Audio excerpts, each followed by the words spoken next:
Welcome to Medical Insight, a weekly healthcare feature brought to you by the experts at Essentia Health. Here's your host, Louis St. George. Today in Medical Insight, Essentia Health orthopedic surgeon Bill Uffmann explains hip arthroscopy, which is meant to treat labral and cartilage injuries in people typically under the age of 40 and without any signs of arthritis.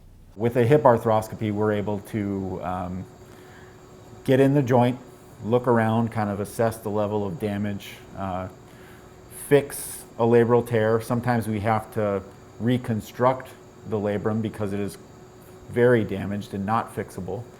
They have extra bone sitting kind of in the front of their hip that when they flex their hip up, kind of bangs against their hip socket.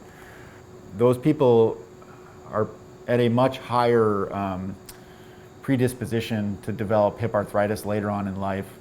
And Dr. Uffmann says it's not always clear why these injuries occur.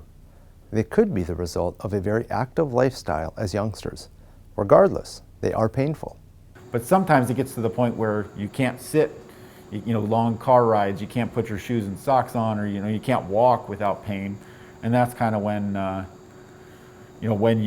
people sort of typically come to see me. So by going in and addressing that before it kind of, that horse leaves the barn, going in there and trying to kind of prevent any further damage at typically a younger age, we think that it is kind of a hip sparing procedure. Following hip arthroscopy, patients can expect to be back full bore within 6 to 8 months. For Medical Insight, I'm Louis St. George. To learn more about this and other health topics, visit essentiahealth.org/medicalinsight.